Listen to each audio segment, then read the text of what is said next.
Hello, beautiful being. How do we let go? How do we just let go? We hear this a lot. You just need to let go. But how do we let go and know that everything's going to be okay? Today, I'm going to talk a little bit about this process and how we create a lot of resistance when we hold on to things, and how that's not such a good thing when we're learning to become heart aligned and to walk this life in flow.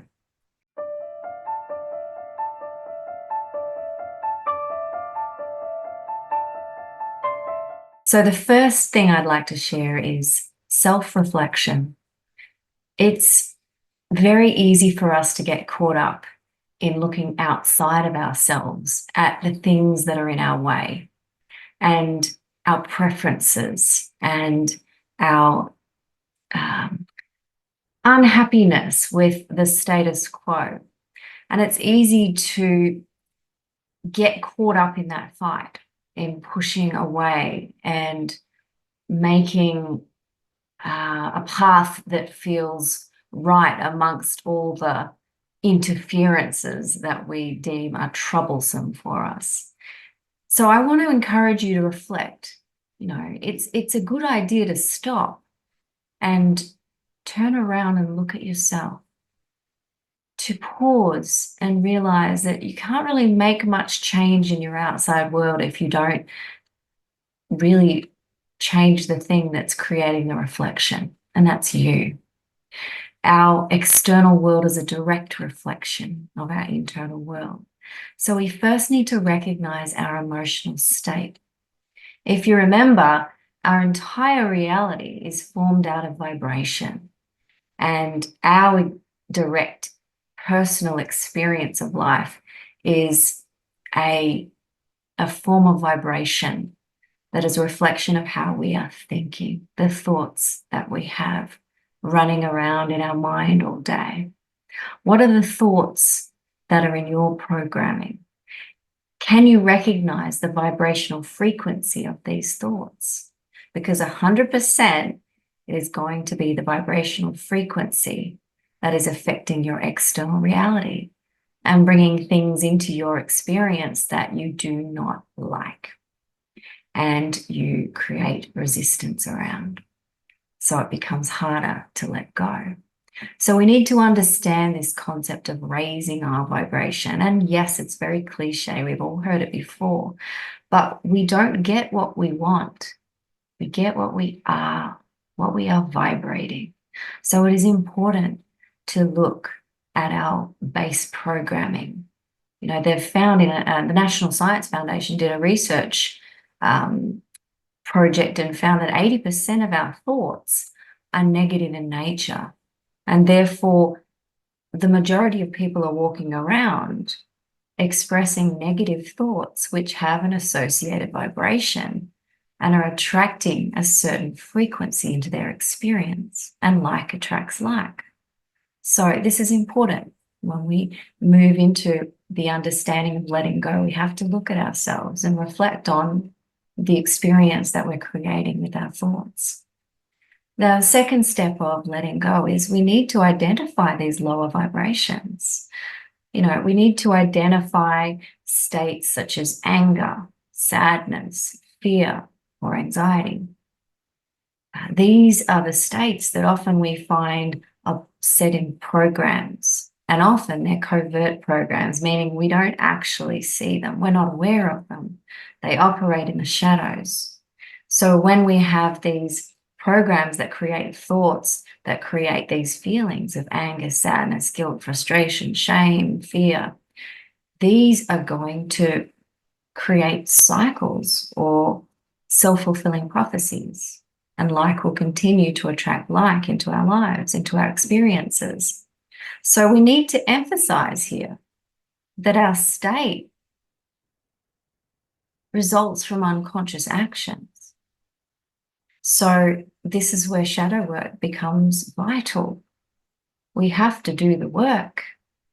We have to sit with ourselves and allow all of this stuff that we've been repressing our whole lives, all of these traumas and wounds. We have to allow these things to surface as energy to be able to express and release it, but with a loving consciousness. There's two ways to express these states: anger, sadness, fear, anxiety, etc. We can do it unconsciously, where we explode in the wrong and inappropriate moments and cause great harm.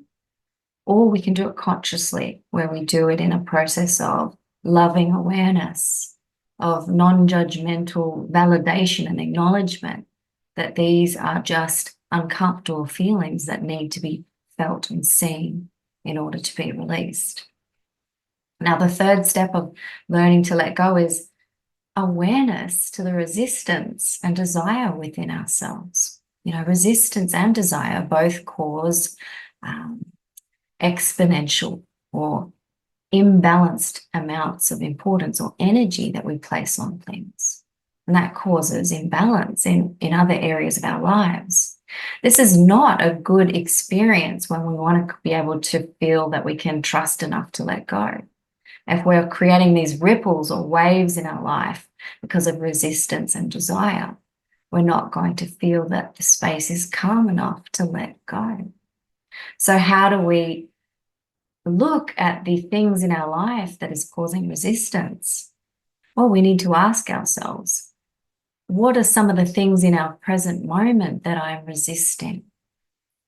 For example, maybe you're resisting the experience of loud noises. This is something that I had in my personal experience for a long time. I resisted the sounds of lawnmowers and loud electrical tools and motors, and I every time I would hear these things, because I was very sensitive in the hearing department, I would get angry.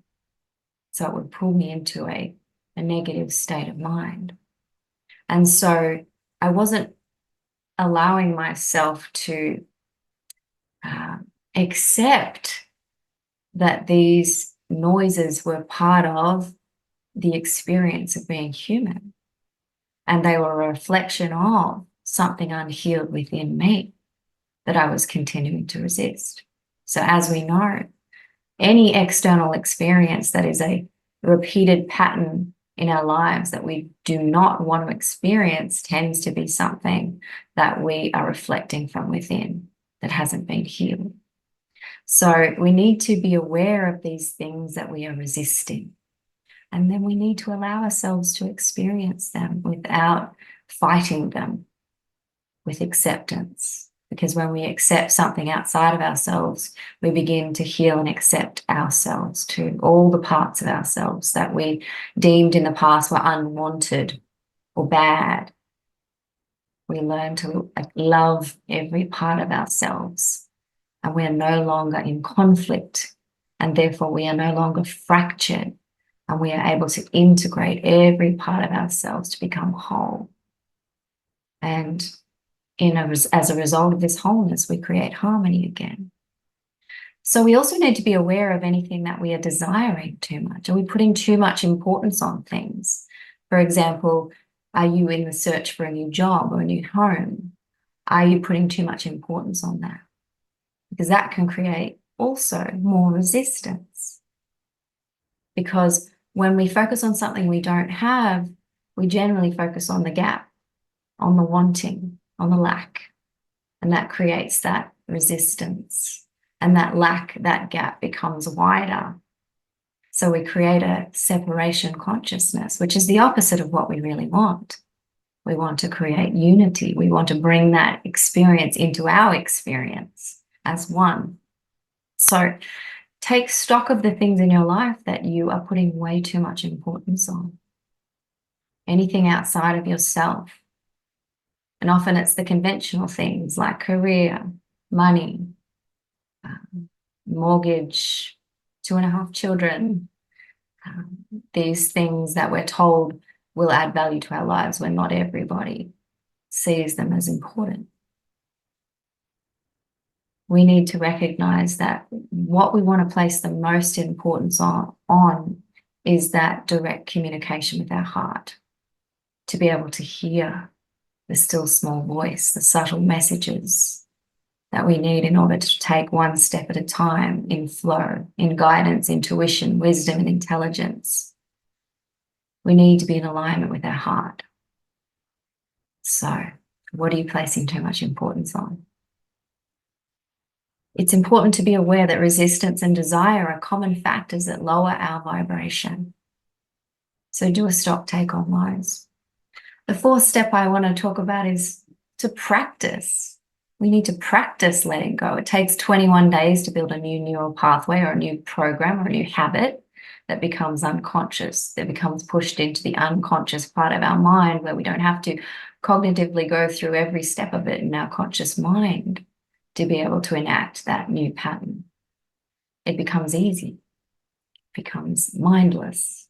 We want to be able to practice, to become mindless in our ability to let go. It's important to let go of resistance and desire. So practicing, it takes actually about 66 days on average to build a new habit. So there's no point in resisting things. We need to let go of things so naturally our vibration can raise.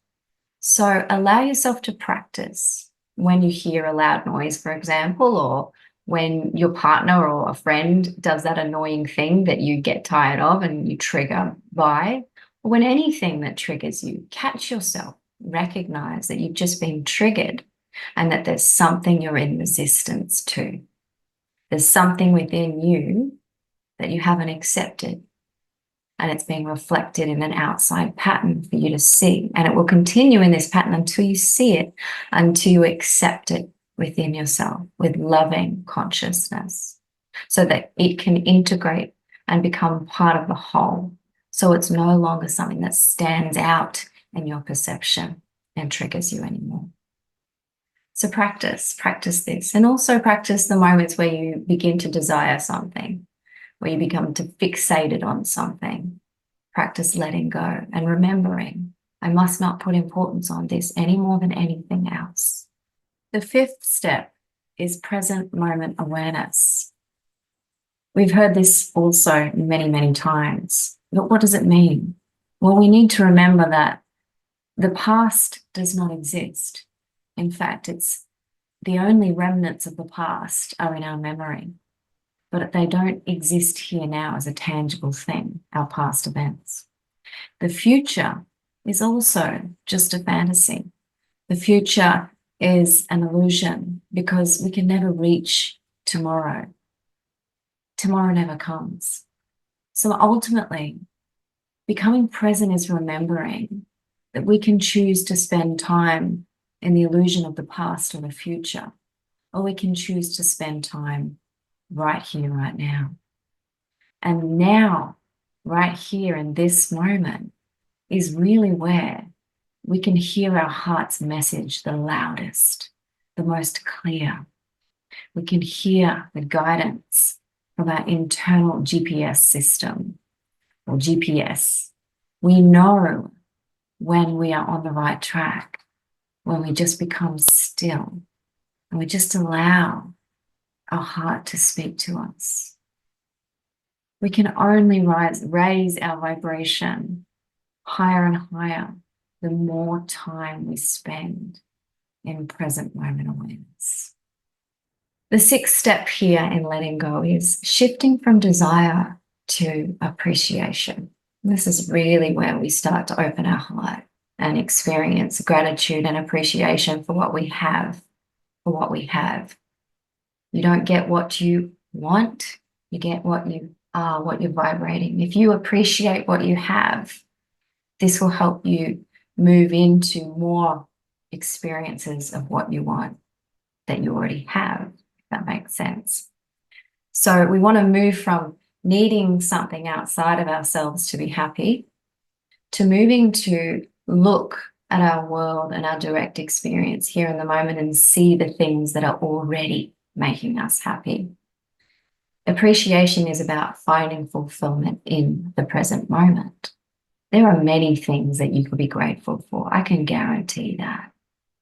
So instead of moving into tomorrow in every moment in your mind, which is a form of anxiety, and thinking about all the things you want that you don't have, creating a lot of gaps and lack and separation consciousness.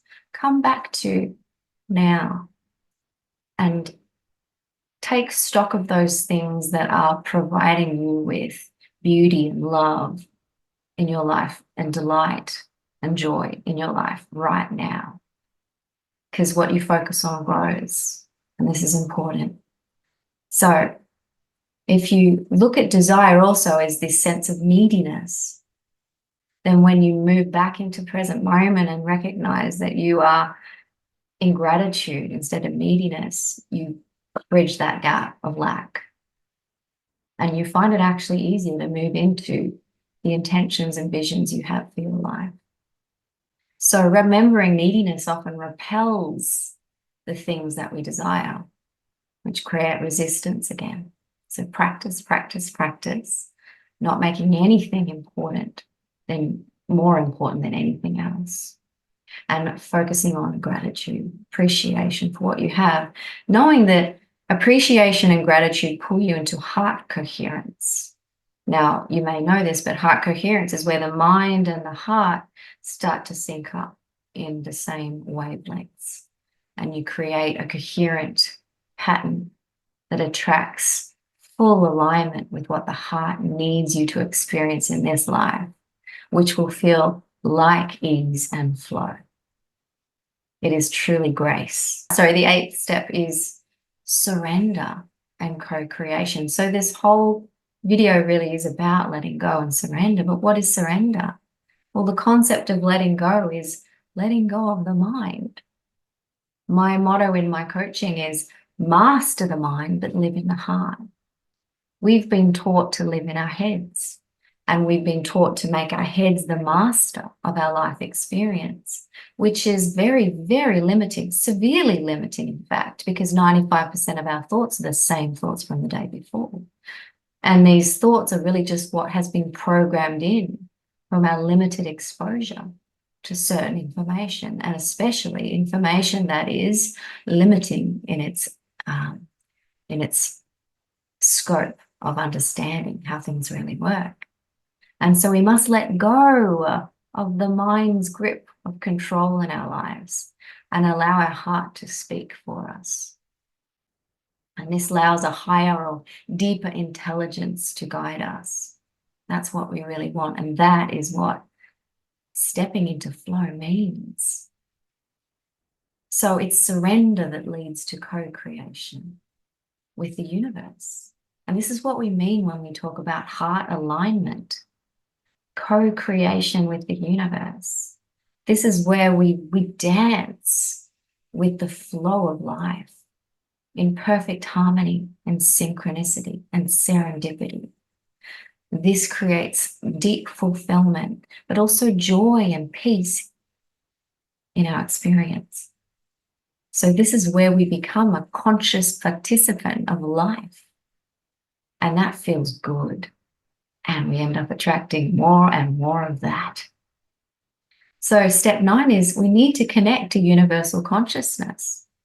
And as I just said, we've got to come to connect to the universe. We do that through our hearts in surrender. We become one with a deeper wisdom to guide our lives. And this is something you also master over time. As you loosen the grip of control that your mind has on having to know things, having to do things, you begin to attune to the subtle internal guidance system that has always been there, this inner technology. This is your heart. But we first have to kind of crack it open, because we generally have a big wall around it from a very young age when we were first hurt, first felt pain, trauma, and wounding. So the process of becoming conscious and then connecting to universal consciousness, opening the heart again and trusting it. You might need to do this in baby steps, but believe me, once you start, you'll see the flow that enters your life that is incomparable to anything the mind can do in its control systems. So step 10, enlightenment and freedom from suffering. Well, we all talk about enlightenment in these circles, don't we? But what does that mean? Well, for me, enlightenment really is just about allowing our hearts to take the lead in this life. And when we do that, when we fully do that, there is no fear anymore. There is no suffering. There is purely the dance that we walk in flow and harmony with our hearts. And I haven't fully got there myself, but I am getting huge glimpses into the peace that unfolds in my life when I allow my heart to be the guiding star. And I believe that we are one step closer every day to fully being able to walk with just our heart guiding the way. Our mind as mastered to the heart, operating in coherence with the heart, so that we feel peace here on earth. We feel genuine, unshakable inner peace. To me, that's what enlightenment means. We become one with everything. There is no thing to resist anymore. There is no thing to desire anymore. It is all one unified experience or consciousness. So the 11th step I want to share here is continuous practice. I want to emphasize this. I think that the importance of continuous practice and self-reflection is vital to being able to let go. This is not something you just do like that and it's done. This is a walk. This is a journey. And this is what I help my clients with every day. This is something that takes a lot of courage, which means heart. It takes a lot of heart to be able to do this. It's uncomfortable at times. You walk the hero's journey. You experience tests and trials and you pick up tools and allies along the way. And you become a new being, a new realization of who you are, which is a multidimensional being having a human experience. So I hope this has been helpful for you today. I genuinely wish you the best in this journey, and may you find your heart opening wider and wider every day. See ya.